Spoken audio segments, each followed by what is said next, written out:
দেখুন আকাশে যেন মনে হচ্ছে মেঘ করেছে, সূর্য এখনও কিন্তু ওঠেনি। ভোরবেলা চলে এলাম ছাদ বাগানে। তো এসে কিছু কথা শেয়ার করব বলতে আম গাছ সম্পর্কে কিছু কথা আপনাদের কাছে তুলে ধরব। নমস্কার বন্ধুরা, আমি সোনালি আর আপনারা দেখছেন ট্যুর অ্যান্ড গার্ডেন ব্লগ। আশা করি সবাই খুব ভালো আছেন, সুস্থ আছেন। তো বন্ধুরা, তার আগে দেখিয়ে দিই, দেখুন এখানে চন্দ্রমল্লিকা ফুল গাছটায় কত সুন্দরভাবে ফুল ফুটেছে। এত ফুল ফুটেছে যে গাছটা কিন্তু ডালগুলো নিচের দিকে ঝুঁকে গেছে ভারে।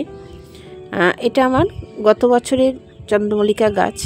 এই বছর আমি একটাও কিনিনি। এবছর আমার কোনো শীতের ফুল গাছ করাই সম্ভব হয়ে ওঠেনি, এটা আগেও আপনাদেরকে জানিয়েছি। তো গত বছরই চন্দ্রমল্লিকা গাছ, তাতেই ফুল ফুটছে। আর এই গাছেরই ডাল কেটে বেশ কিছু গাছ আমি করেছিলাম, সেগুলোতেও ফুল ফুটছে। এখানে কয়েকটা পিটুনিয়ার চারা বসিয়েছি। দেখুন এখানে একটা পিটুনিয়ার চারা আছে, বসিয়েছি, বড় হয়ে এসছে। আর এখানেও কয়েকটা আছে, আরও কয়েকটা জায়গায় রয়েছে। তো এই হচ্ছে আমার ছাদ বাগান। কিছু কিছু ফুল ফুটছে কিছু কিছু গাছে। তো আম গাছ সম্পর্কে যে কথাগুলো বলার ছিল, যে চলুন গাছটাকে আগে দেখিয়ে দিই। বন্ধুরা, এই যে আম গাছটা দেখতে পাচ্ছেন, গত বছরও কিন্তু প্রচুর ফল হয়েছে, আপনাদেরকে দেখিয়েছি। তো এই বছর গাছে এখনও পর্যন্ত কোনো পাতা আসেনি। তো এই সময় কিন্তু মুকুল আসার টাইম। এই জানুয়ারি মাস থেকে মোটামুটি আসতে শুরু করে। তো আমার গাছে দেখতেই পাচ্ছেন এখনও কোনো পাতাও বের হয়নি, মুকুলও বের হয়নি, তবে আশা করছি চলে আসবে। তো বন্ধুরা, এই সময় আম গাছগুলোকে যদি আপনারা ছাদ বাগানে করে থাকেন, অবশ্যই খুব ভালো করে পরিষ্কার করে রাখবেন, যেন পাতাতে কোনো রকম নোংরা ধুলোবালি না থাকে। তাহলে কিন্তু পাতার ছিদ্রগুলো বন্ধ থাকলে গাছের পক্ষে সেটা অসুবিধা। ঠিকমতো গাছের যে পাতার সাহায্যে গাছ যে খাবারটা বা সূর্যের আলোটা নেয়, সেটা কিন্তু নিতে পারবে না। তো বন্ধুরা, এই সময় গাছকে দিতে হবে ফাঙ্গিসাইড, গাছে যাতে রোগ জীবাণু না থাকে সেই জন্য গাছকে একবার অন্তত ফাঙ্গিসাইডটা স্প্রে করে দেবেন, আর একবার কীটনাশকটা স্প্রে করে দেবেন। গাছ একদম জীবাণুমুক্ত রাখতে হবে গাছে কিন্তু প্রচুর পরিমাণে আমের মুকুল আসার জন্য। আর একটা কাজ যেটা করতে হবে, গাছে এই সময় কিন্তু বন্ধুরা যারা খাবার দেননি আগে, খাবার একদম দেবেন না, খাবার এখন দেওয়ার দরকার নেই। এখন গাছকে খাবার দিলে গাছে পাতা বেরিয়ে আসবে। সুতরাং গাছে এখন শুধু দিতে হবে ফসফরাস আর হচ্ছে আপনাদের পটাশিয়াম। তো পটাশিয়াম আপনারা সাদা যে পটাশটা পাওয়া যায়, তো সালফেট অফ পটাশ যেটা, সেটাও দিতে পারেন, বা লাল পটাশটা দিতে পারেন। আর না হলে কলার খোসা গুঁড়ো করে আপনাদের টপ অনুযায়ী আপনারা দিয়ে দেবেন, বা কলার খোসার জলটাও ব্যবহার করতে পারেন। এতেও কিন্তু অনেক উপকার হবে, গাছে ফল আসতে সাহায্য করবে। আর এখানে আমি দেখুন, আমি এখনও দিইনি, আমিও আজকেই এটা ব্যবহার করব, পটাশটা দেব। তো আমি এখানে বেশ কিছু কলার খোসা আমি শুকিয়ে রেখে দিয়েছি, সেইগুলো দেব, আর একটু হাড় গুঁড়ো দেবো। এটাই শুধু ব্যবহার করব এখন গাছে, আর কোনো রকম সার দেবো না। নাইট্রোজেনযুক্ত সার তো গাছে দেবেনই না। নাইট্রোজেনযুক্ত সার দিয়ে দিলে গাছ কিন্তু একদম পাতাতে ভরিয়ে দেবে আপনাদেরকে, কোনো রকম ফুল এই গাছ কিন্তু আসবে না, মুকুল আসবে না। তার মধ্যে এখানে জলটাকেও কিন্তু একদম কমিয়ে দিতে হবে। গাছের গোড়া যখন শুকোবে, গাছের গোড়া বলতে টবের মাটি যখন শুকোবে তখন কিন্তু আপনারা জল দেবেন, তার আগে একটুও জল দেবেন না। জল যদি অতিরিক্ত হয়ে যায় তাতেও কিন্তু গাছে শুধু পাতা বেরোয়। এই যে দেখুন, আমি গতকাল বিকেলে অল্প করেই জল দিয়েছি, মাটিটা দেখুন আবার ড্রাই হয়ে এসছে, তবু হালকা হালকা ভিজে আছে। তো আমি কিন্তু এখনও জল দেবো না, যখন মাটিটা একদম সম্পূর্ণ ড্রাই হবে তখনই অল্প করে জল দেবো। গাছকে ট্রেসের মধ্যে রাখতে হবে বন্ধুরা, গাছকে ট্রেসের মধ্যে রাখতে হলে তাহলেই কিন্তু গাছে মুকুল আসার সম্ভাবনা থাকবে। তো এই কিছু কিছু ব্যাপার আমাদেরকে ছাদ বাগানে যারা গাছ করি এইগুলো খেয়াল রাখতে হয়।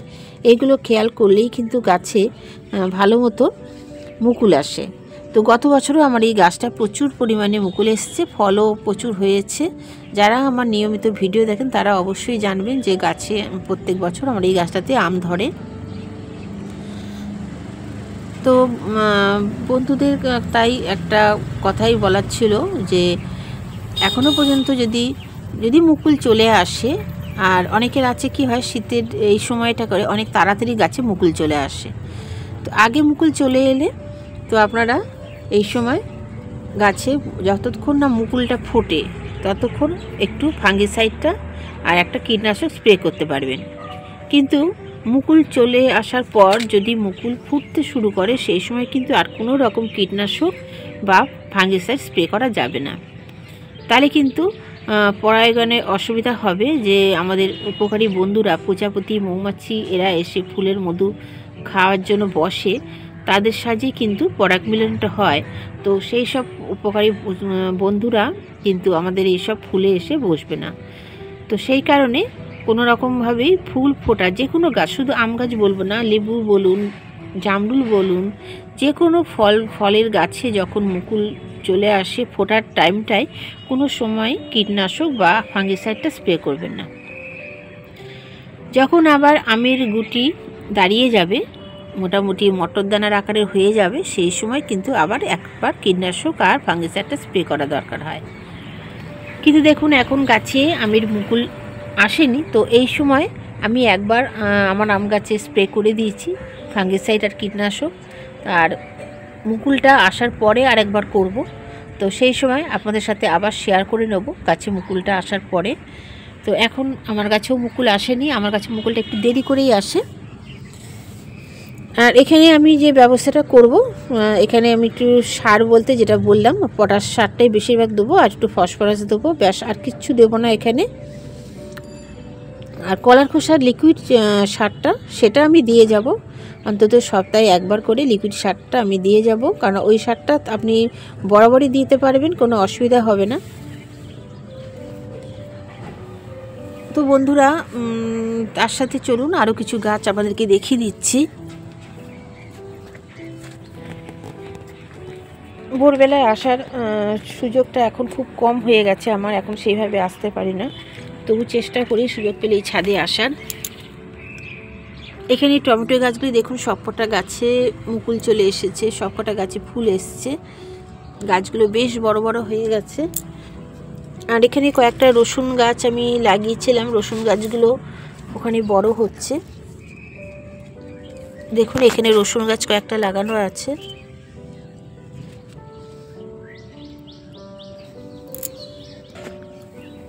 গাছটা কি সুন্দর ছোট ছোট গোলাপ ফুটতে শুরু করে দিয়েছে। আর এখানে যে জবা গাছ দুটো দেখছেন, এই জবা গাছ দুটো আমার এবারই রিপোর্ট করেছি। জবা গাছ দুটো একদম মানে মরে যাওয়ার মতো অবস্থা হয়ে গেছে, জবা গাছগুলো একদম শুকিয়ে গেছিলো, পাতাগুলো ঝরে যাচ্ছিল। তো গাছ দুটোকে আমি রিপোর্ট করেছি, তবে ছোট টবেই করেছি, বেশি বড় টবে এখন করিনি। দেখুন কুড়ি চলে এসেছে, এর আগেও একটা ফুল হয়েছে, এই ফুলগুলো কিন্তু খুবই সুন্দর। এই জবা গাছ দুটো এত ভালো কালারের ফুল হয়। তো এই গাছটাতে এখনও কুড়ি আসেনি, এই গাছটাও রিপোর্ট করেছি, এটাকেও করেছি। এখানে দেখুন জবা গাছগুলো সব এক এক করে আমি রিপোর্ট করে নিচ্ছি, কেননা এই জবা গাছে এত পরিমাণে শিকড় হয়েছে। এর আগে তো জবা গাছ রিপোর্টিং ভিডিও আপনাদের সাথে শেয়ার করেছি, তাই এই গাছগুলো আর রিপোর্টিংয়ের ভিডিও আপনাদের সাথে শেয়ার করছি না আমি, কেননা এই একইভাবে আমি সবকটা গাছ রিপোর্ট করছি, কী কী সার দিয়েছি সেটাও দেখিয়েছি আগের ভিডিওতে। আর এখন এই একটা গাছ, এই লাল জবা এটা, আর এখানে আমার হলুদ জবা আছে, বিভিন্ন রকম জবা গাছ আছে, বেশ কয়েকটা গাছ আমার রিপোর্ট করা হয়ে গেছে। দেখতেই পাচ্ছেন টবগুলো দেখেই বোঝা যাচ্ছে। এখনও দেখুন, এখনও এখানে অনেকগুলো জবা গাছ আছে, সেগুলোকে রিপোর্ট করব। জবা গাছ রিপোর্টিং করাটা শেষ হয়ে গেলে তারপরে আমি বাদবাকি আরও অন্যান্য গাছগুলোকে রিপোর্ট করব, কারণ এই সময়টাই কিন্তু উপযুক্ত সময় গাছগুলোকে তুলে শেকড় কাটাই ছাঁটাই করে নতুন করে বসাবার। আর আরেকটা জিনিস করেছি, যে এই ওপরের ডালপালাগুলো সমস্ত কেটে দিয়েছি। দেখুন ডালপালাগুলো কেটে দিয়েছি, দিয়ে এখানে সব ফাঙ্গিসাইড লাগিয়ে দিয়েছি, কারণ এখন যেহেতু ফুল হচ্ছে না, এরপরে যখন ফুল হবে গাছের ডালপালাগুলো আরও সুন্দরভাবে বেরিয়ে আসবে, আর চারিদিকে পাতায় ভরে যাবে, আর ফুলও কিন্তু খুব ভালো পাবো। তো সেই কারণে এই ডালপালাগুলো সমস্ত আমি ছেড়ে দিয়েছি। আমি যে কোনো গাছ একটু মানে ঝোপালো করাটাই পছন্দ করি, বেশি ডালপালা ছড়িয়ে লম্বা হয়ে যাওয়াটা একদম ভালো লাগে না ছাদ বাগানের গাছগুলো। তো সেই কারণে ডালপালাগুলো এই সময় করে কেটে দিই। এখানে একটা গাছ আছে দেখুন, এই গাছটা লতানো গাছ। তো এই গাছটা আমি পুরীর থেকে নিয়ে এসেছিলাম। এই গাছটা আমি অনেকবার আমার চ্যানেলে দেখিয়েছি, পুরীর থেকে নিয়ে এসেছি। ফুলগুলো বেশ বড় বড় হয়, বেগুনি কালারের। আর এই গাছটা অনেকটা লম্বা ছিল, গাছের টপটা একদম ভেঙে গেছিলো। এই গাছটাকেও আমি এবছর কি করেছি, সম্পূর্ণ ডালপালা কেটে দিয়েছি। দেখুন এখান থেকে নতুনভাবে আবার ডাল বেরোচ্ছে। সুতরাং এই ডালগুলো কেটে দেওয়াতে এগুলো কিন্তু আবার নতুন করে গাছটা হয়ে যাবে। আর ডালপালাগুলো কেটে দিয়ে আমি একটা প্লাস্টিকের বালতির মধ্যে রিপোর্ট করেছি এটাকেও। এই গাছটা সুন্দর ফুল দেয়, সুতরাং এই গাছটাও কিন্তু খুব ভালোভাবে দেখবেন কদিনের মধ্যেই আবার বেশ লম্বা হয়ে যাবে। আর এটাকে অবলম্বন দেওয়ার জন্য আলাদা জায়গায় আমি এটাকে সরিয়ে দেবো, আপাতত এখন এই জায়গায় রাখা রয়েছে। তো বন্ধুরা, ভিডিওটা আর বেশি বড় করব না, এই পর্যন্ত শেষ করব। সবাই খুব ভালো থাকবেন, সুস্থ থাকবেন। আমি আবার নতুন কোনো ভিডিও নিয়ে ফিরে আসব আপনাদের সামনে। আজ এই পর্যন্ত। আর যদি ভিডিওটা ভালো লাগে সবশেষে বন্ধুরা লাইক কমেন্ট শেয়ার করতে ভুলবেন না। সবাই খুব ভালো থাকবেন, সুস্থ থাকবেন। নতুন বন্ধুরা চ্যানেল সাবস্ক্রাইব করে নেবেন। আজ এই পর্যন্ত, টাটা বন্ধুরা।